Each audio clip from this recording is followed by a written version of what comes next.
Alright, so here we are in a room full of strangers talking about animated films. We have American Tail, Fievel Goes West. I realized this yesterday. I'm like, wait a minute. Looking through the stuff that I've done for this month. I have not done this yet, so it needs to be done. So we have American Tail, Fievel Goes West, which takes place sometime after the first one, and I want to say right here. So I looked up the baby, Yasha Moskowitz, the little Fievel's baby sister. Apparently, she was in the first one, but she was in it so little, I didn't even realize she was in it. And looking stuff up, apparently she just disappears toward the end of the film. That makes sense why I didn't notice. So, yes, and she's still a baby here, and then when you think there's two sequels in between this and the first one, you know, chronologically anyway. So you think they're like, okay, the one thing I see negative about this is that it kind of rehashes a little bit in the first half of the film. Oh, they're being attacked by the cats and they can't stay where they are. So they go to a place where they're promised that things will be different. And then it turns out it's not different. And then Fievel gets separated from his family. But this is all in the first half of the film. You know, they're being attacked ferociously by cats, led by Cat Orwal. And then he masquerades as this mouse, much like the villain from the first film, only this time it's a puppet, the marionette, the puppet thingy. And it says, go out west, all the cats there are nice. And this leads, this being a trap, of course, to lead them into a giant mouse trap in which they would make sandwiches out of them. I'm not kidding, by the way. And so they do that, and we get a song that's not as good as No Cats in America, but way out west. And I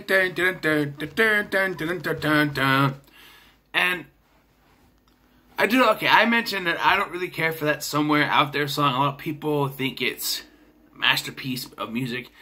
But I do laugh at the beginning of this when Tanya's trying to sing it, and they're throwing tomatoes at him. And Papa just scrapes up the tomatoes, or Mama scrapes up the tomatoes, and puts it into supper. How clean is that wall you just scraped it off of there, Mama? You got 3 kids to be taken care of. So yes, they get tricked by the cats again, and they go out west. In the process, of course, Fievel gets lost when this time though, it's a little more, you know, he figures out the plan. He finds out that,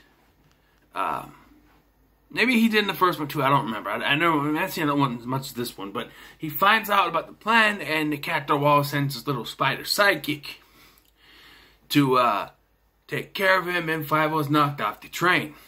Meanwhile, we have a side plot where Tiger,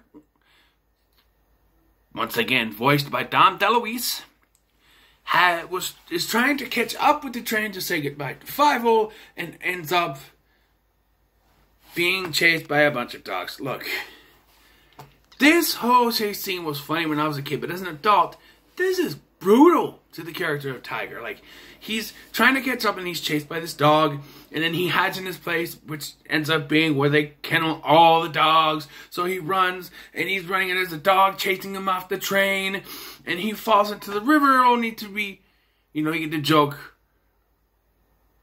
dogfish. That's funny, but like, poor Tiger, he lost his girlfriend because she wants a cat that's more like a dog, which makes no sense. And then it does come into play later in the climax. But so yes, so what's Fievel has the knowledge, and he does meet up with his family, maybe halfway through the film, maybe less. And he tries to tell them what's going on, and they don't believe him, so he goes back to Tiger, because on the way there, it is kind of funny. They pass each other thinking that they're mirages, which always made me go, And then Tiger is hailed as a god because when they strung him up to roast him, he matched this little rock thing that they have. And so then he is a god, and then Fievel leaves him behind because he wants to stay there, but then Fievel has to go back to get his help. And they work together with Wiley Burp, who was voiced by the late Jimmy Stewart in his final role. Yep, this was Jimmy Stewart's final role as the voice of Wiley Burp. And so Wiley Burp has to train Tiger, who is a cat, to be a dog. As you see on the cover here, he's got the dog ears flipped over. He teaches him how to bark, do the lazy eye. And this, leads to the climax. I do want to say something before I get to the climax. So, Cat Wall's plan is to eat all the mice, right? But then he hears Tanya. And he hears her beautiful singing voice, which thankfully is... Tanya wasn't the problem with that song in the first one. It was Fievel. No, Fievel.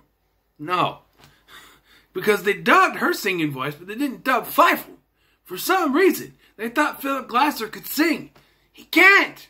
No offense to Philip Glasser, wherever you may be. You are good as Fievel, but singing you cannot. Even, if I was asked to sing, I would try it. And ask them to play it back. And if it didn't sound very good, I'd say, no, dub me. This isn't like Goofy movie, where I never got to discuss that. But in a Goofy movie, they had Jason Marsden, who can sing, as the normal voice of Max Goof. They didn't like his singing voice, so they overdubbed him with the guy from Newsies and the Mighty Ducks. Aaron Lawler, who he played Portman in the Mighty Ducks. He was Mush in the Newsies. He can sing. Sorry, my nose itch. So they dubbed his voice over it. But then they had that anniversary special for Goofy movie, and actually had Jason Marsden sing the part, and he wasn't that bad. So you dub a decent singing voice like his, but you won't dub Philip Glasser in the first one. He doesn't sing in this one, I should mention. But anyway, maybe that ended the lesson. But anyway, so yes, we have the showdown.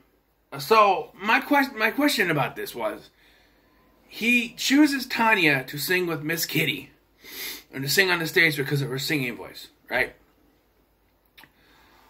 So when his plan to capture all the mice, was he going to eat her too, or was he going to let her survive? Because I guarantee, if he ate everyone else, if the plan worked and all the cats ate everyone but her, she wouldn't last long. She wouldn't be cooperative. She'd be angry, and she'd end up getting eaten anyway.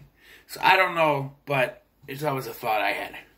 We get the showdown. We got the Wiley Burp. We got Tiger, who's now a dog. Cat dog.